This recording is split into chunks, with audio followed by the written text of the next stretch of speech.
Am I the jerk for telling my lesbian ex-wife that her partner cannot be my son's mom? Posted by you/OK5110. Hi all, throwaway because my friends are not completely aware of this current situation.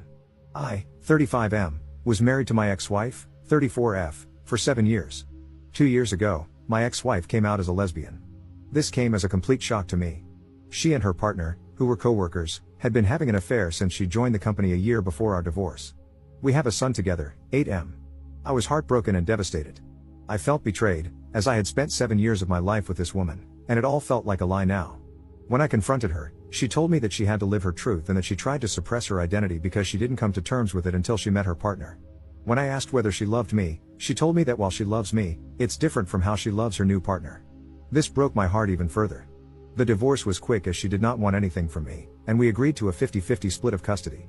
I decided to go no contact with her and handled the custody transfer process through my sister, 27F, whom I moved in with after the divorce. I sold the house, and we mutually agreed that the excess money from the sale would go into a college fund for our son. I could not bear to stay in that house anymore, as it kept reminding me of her betrayal. For context, she introduced her partner as her work friend, and I believed her. I had no reason to suspect anything, and they had several girls' nights, which I now figure were probably cover for the affair. For 6 months, I was in a depressive state because I didn't know where I went wrong. But this is one of those scenarios where nothing I could have done would have made it better. This realization made me even more depressed, and the fact that all the vows and little things she said at our wedding were all just lies trying to keep up a ruse made it even worse. The two people that got me through this state were my sister, to whom I am eternally grateful for helping with her nephew and supporting me while maintaining her career, and my college ex-girlfriend. Around 4 months after the divorce, we reconnected at a reunion, and she really helped me through the worst of it as a friend. About a year after the divorce, we started officially dating, and I introduced her to my son. During this time, my ex-wife's partner had limited interactions with my son. This was not because of anything I said, but my ex-wife wanted him to adjust to his new reality. My son is at that weird age where he understands what's going on but doesn't fully grasp the situation. If you know, you know. He understands that mommy has a girlfriend and that mommy and daddy are no longer together. I'm pretty happy with how he has come to terms with the divorce, especially considering we didn't explicitly talk to him about LGBTQ+ topics. We had decided that we could discuss these things when he's a bit older. Around 8 months ago, my ex told me she was officially moving in with her partner and that she was engaged. At this point, I was still no contact except for brief conversations concerning our son. She invited me to the wedding, but I declined. They were planning a destination wedding in Spain, where her girlfriend lives. She wanted to take our son to the wedding, which would require him to miss school for a week since she also wanted him to meet her girlfriend's family. I told her that missing school for a week didn't make sense and suggested she plan her wedding during his vacation, as she didn't yet have a fixed date. She argued that they likely wouldn't find a date aligning with his vacations, as they wanted to get married as soon as possible. I relented and agreed, since I didn't want to interact with her further, and it was within her rights to have her son at her wedding. The problem started when my son returned from the wedding. He was supposed to stay with me, as we have a flexible week-in/week-out custody arrangement. She wanted to take my son on her honeymoon so he could bond with his new stepmother. I told her that she had already had 2 weeks with him, as she had custody the week before the wedding, and I wanted to spend some father-son time with him. I told her it was within my rights, and she should go spend time with her new wife. She argued that, since our son's interactions with her partner were limited due to her busy schedule, this was a great opportunity for them to bond. I told her that she'd already had 2 weeks for them to get to know each other. She said they were busy with the wedding and didn't have time. I explained that I had taken vacation days to go to a motorcycle expo and build a Lego set, 2 things my son absolutely loves. She kept arguing, and I finally told her that custody arrangements are in place for a reason, and that was one thing I would not negotiate. She got angry and left. My son and I had a great time together. I even got him one of those kid-sized motorcycles since he liked them so much. Over the next few weeks, we returned to our week-in/week-out routine. One day, I saw that my ex had posted a photo shoot of them and my son under the caption #lesbianmommies. I thought it was just a post, but the way it portrayed them as a family didn't sit right with me. When I had my son for the week, I asked if his mom was saying anything to him. He hesitated but eventually told me that his mother had been trying to convince him to call her partner mom. This shocked me, as I never expected my ex to do this. Then again, I've been wrong before. I asked if it was something he wanted, and he said he felt much more comfortable calling her by her first name and that calling 2 people mom felt weird. I told him it was okay and that he shouldn't feel pressured to do anything. I called my ex and asked to meet up because this was serious, and I wanted to discuss it. I confronted her, and she told me that since she and her partner were married, it was only natural for our son to have 2 moms now. I told her it wasn't okay to pressure him into calling her partner mom, as she is not his mother, doesn't have an active parenting role in his life, and any major parenting decisions require both of us. She tried to argue that, Since my girlfriend and I were getting serious, I might eventually want our son to start calling her mom. I told her that, even if we became serious, I would never try to convince our son to call her mom because he already has 2 parents, and he doesn't need more. Then she dropped a bombshell. She and her partner were hoping that, down the line, they could file for adoption. She assured me I'd still be able to see my son but wanted her and her wife to have legal guardianship because they wanted to build a family. I told her absolutely not, and that our partners have no say in our son's life. She accused me of being homophobic for denying her the right to a complete family. I told her that her life choices are hers, but our son's life is something we decide together. The issue escalated further when, 3 weeks later, I found out that my ex had enrolled our son in Spanish lessons, which he told me he hated. For context, my ex is Latin, and her partner is Spanish, so they speak Spanish at home. We had decided to raise our son in English, as she speaks it better than Spanish, and I don't speak any Spanish. When I discussed this with her, she said she wanted our son to connect more to his heritage. I told her I didn't mind the idea in principle, but we'd tried this several times when we were married, and he had shown no interest. She said it might be different this time, as there are now 2 Spanish speakers at home.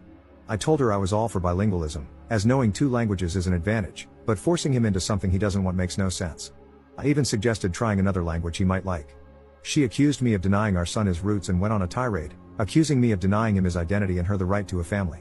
My girlfriend usually stays out of these matters, but she advised me to contact my lawyer. My lawyer assured me that even if they filed an adoption notice, I could contest it, and it would take something exceptional, like abandonment, for my contest to be rejected. My ex keeps posting pictures of our son as part of her new family, and it's honestly started to trigger me. 2 weeks ago, I interacted with my ex's new wife for the first time after the divorce. She contacted me to meet up and told me that my ex had finally started to recover from the trauma of coming out and building a new life. She accused me of being emotionless and uncaring during the divorce, guilt-tripping my ex into agreeing to 50-50 custody, and standing in the way of their happiness. She also told me I should agree to the adoption in a few years, as they've always wanted a family, and I would still remain my son's dad and could visit him. I told her I didn't care about her emotional state during the divorce and that my custody demands were fair by any rational standard. I told her if they wanted a perfect family image, they should have a child of their own with no connection to me. I feel like all this has started to affect my son more than anything. He's a lot less happy than he was a few months ago, as we had started to adjust to this new reality. For context, since I know this is going to come up, the emotional trauma my ex faced stemmed from her family effectively disowning her after she came out. Her parents don't talk to her anymore. My son, however, has plenty of interaction with his maternal grandparents when he's with me. My ex-wife and her partner make significantly more money than I do. However, my ex-wife earns less than me, but her partner has a senior position and more stability. This was also an argument my ex-wife used regarding adoption, saying they could send our son to private school and provide a better life. The recent elections may have caused some of this urgency, as they worry they might lose adoption rights soon. However, they don't want to adopt him now, but in a few years, so I doubt this is the reason. Update 1 day later. Hi all. It's been crazy seeing everyone's reactions to the situation, and I wanted to share a quick update with you all. First of all, I'd like to clarify that my son and I have been going to therapy since the divorce. He was doing quite well until the whole mom saga happened. My in-laws disowned her after she came out. They were not even aware of the affair when she came out to them. They still spend time with my grandson under the condition that they don't badmouth my ex and don't preach their views to him. They agreed and said that they valued a relationship with their grandson over any political views they might hold.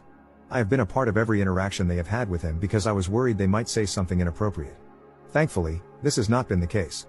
Her extended family has told me that they have all cut her off as well, some for the affair and some for her being gay. Our mutual friends also cut her off because of the affair. All our mutual friends were my work buddies and their spouses/partners. I did not ask them to do anything, they came to the decision on their own. I was actually glad when she told me she had made a friend on her own, as she used to complain about not liking her colleagues. We all know how that turned out. I'm pretty sure they're not planning to skip the country. I have all my son's documents, and we decided this during the divorce because she was still figuring out where to go. Since I was moving in with my sister, the chances of them getting misplaced were low. I have also not received any demands for the documents, and she returned the passport to me when we came back. The whole adoption thing probably stems from the fact that my son has a very close relationship with his mother. The only times he has really complained to me are when she asked him to call her partner mom and when she made him take Spanish classes he didn't want. We did everything for him equally during our marriage, but I had to travel out of state to my parents frequently during COVID because they were sick with pre-existing conditions and couldn't take care of themselves. My sister was on an assignment abroad at that time. My sister also agreed with this. Please let me know your thoughts. I listened to people and contacted my lawyer, who is also my friend, this morning. He told me the same thing as last time, that it would take something really unusual for the adoption process to go through, like child abandonment. He also said that they are a bunch of idiots who have no idea how the law works. He also told me that if the whole we want to adopt him is a real thing and if she is talking negatively about me to my son and I could prove it, I could get custody. This has not been the case, as I've not heard my son say that his mom says bad things about me. This brought me a sigh of relief. I plan to contact my ex today with the following conditions. We both install parenting apps and document all interactions. No more mention to me or my son regarding adoption or calling her partner mom. No more posting images of my son as part of their perfect queer family, because, frankly, I don't want my son's photos on the internet when he is so young. He can decide what he wants when he is older. I plan to talk to my ex in a couple of hours. Please let me know what you think about this. Second update 1 day later. Hi all, I talked to my ex today. She was busy yesterday, and I wanted more time to gather my thoughts. When we met, I put forth my demands. She told me the parenting app idea seems fine and that she has no problem with it. She got sad when I told her to drop the idea of adoption and calling her partner mom, as it's just not going to happen. She explained that her family had pressured her to settle down. I proposed after a year of dating, and I didn't know this, and getting pregnant so soon after getting married wasn't what she had in mind. She got pregnant 1.5 years after getting married. Does that count as soon? I don't know. She said she had been in the closet her whole life because of her parents and thought marrying me would make her feelings subside. She was happy until she met her partner. She went through postpartum depression after giving birth, but I didn't know she hadn't wanted to get pregnant so soon. She then admitted that the reason they, her wife and her, wanted to adopt my son was that she wanted to start fresh. She said she was never really happy during our marriage and that with her new wife, she could have the family she'd always dreamed of. She didn't want my son to grow up resenting her for being a lesbian since he doesn't have much exposure to people like her, apart from her and her partner. Look, I have to be honest here. I don't know any gay people, and no one in my family or circle of friends is gay. We've never talked about these things because it just doesn't come up in daily life. That doesn't mean my son and I have no idea who they are, especially after the divorce. I told her this wasn't going to happen and that he has had a lot of exposure to people from her community. I told her it seemed like a flimsy excuse to separate my son and me and that she was making it up to justify her actions. After some arguing, she revealed the real reason she and her partner wanted to adopt my son. Reddit, your prediction abilities are unreal. Apparently, they wanted to adopt him because they are considering moving to Spain in a few years. I told her she couldn't do that and that the legal framework supports me and my rights in both countries. She admitted she knew this, which is why they wanted me to sign the adoption papers. I told her she was crazy to think I'd agree. I reminded her that she still needs my permission to take him out of the country, just like when they got married in Spain. Thanks to a Reddit comment, I researched the laws about this, so I know this isn't happening. She said they wanted to see if I'd agree, and if I didn't, they wouldn't pursue it because she doesn't want to be separated from her son. I emphasized again that this is not going to happen and that if she tries anything or says anything to my son, I'll sue for full custody. She looked sad and said they wanted to check with me first. I told her, in what world would you expect me to give you and your wife full custody? First, you divorce me, leave me for a woman, and then expect me to sign over my child and act like nothing happened? I told her from now on, every interaction will be documented, and if I suspect anything, I'll sue for full custody. She seemed scared at the idea of losing custody. I don't think she considered that possibility, and she agreed. I also told her not to try to create this picture-perfect queer family because it's not going to happen. Our son has a mom and a dad that he spends half his time with, not two moms. He is not her affair partner's son. He's her son and mine. If she wants a child with her wife, they can have one on their own. I reminded her that the courts are more likely to side with me because of what she's been trying to do and the fact that I work from home and spend more time with our son than she does. I've been trying to ensure he has a stable relationship with both parents since the divorce because I don't want him to resent either of us. But if she tries to remove me from his life, I'll sue for full custody and deal with any resentment he has toward us. I didn't want to argue anymore, so I left the room. I secretly recorded the conversation to have proof in case anything happens. Honestly, Reddit, I've been very angry at my ex since the divorce. I haven't shown it around her or my son because I don't want her to use it against me, and I've been going to therapy, but I'm still angry inside. Her comments today about our marriage hurt me even more. I spent 7 years with this woman, and her betrayal still angers me to this day. When I got home, I contacted my lawyer friend. He reiterated that they'd have to kidnap my son for their plan to work. I asked if there was anything else we could do. He said the current custody agreement is very thorough, and we've ensured that. Whether I want full custody is up to me, but I have to be sure before putting my son and myself through the process. I don't want my son to grow up without either parent because that's not healthy for him. That's why I won't sue for full custody now. If they're foolish enough to kidnap him, which I'm sure they're not, the law is on my side. I know her partner's position at work, so I doubt they'd give it all up without a good reason. As for the passport issue, I have all his documents, and things like notifying me about travel or hospital visits are already in the custody agreement. The legal framework is solid. My ex-wife is still a good mother who loves him, and he enjoys spending time with her. Plus, my son is the kind of person to tell me if he's uncomfortable with anything, so I'll know if they keep pushing their nonsense. On a positive note, I'm not against Spanish lessons, but my son doesn't like them. I just suggested he try learning a language he enjoys. There are plenty of options. I didn't bring this up with my ex, but now I know she was pushing for Spanish because of the Spain idea. Thank you, everyone, for your support. You really helped me understand the situation. I can't believe I didn't think about her considering Spain until I read the comments. You all are amazing.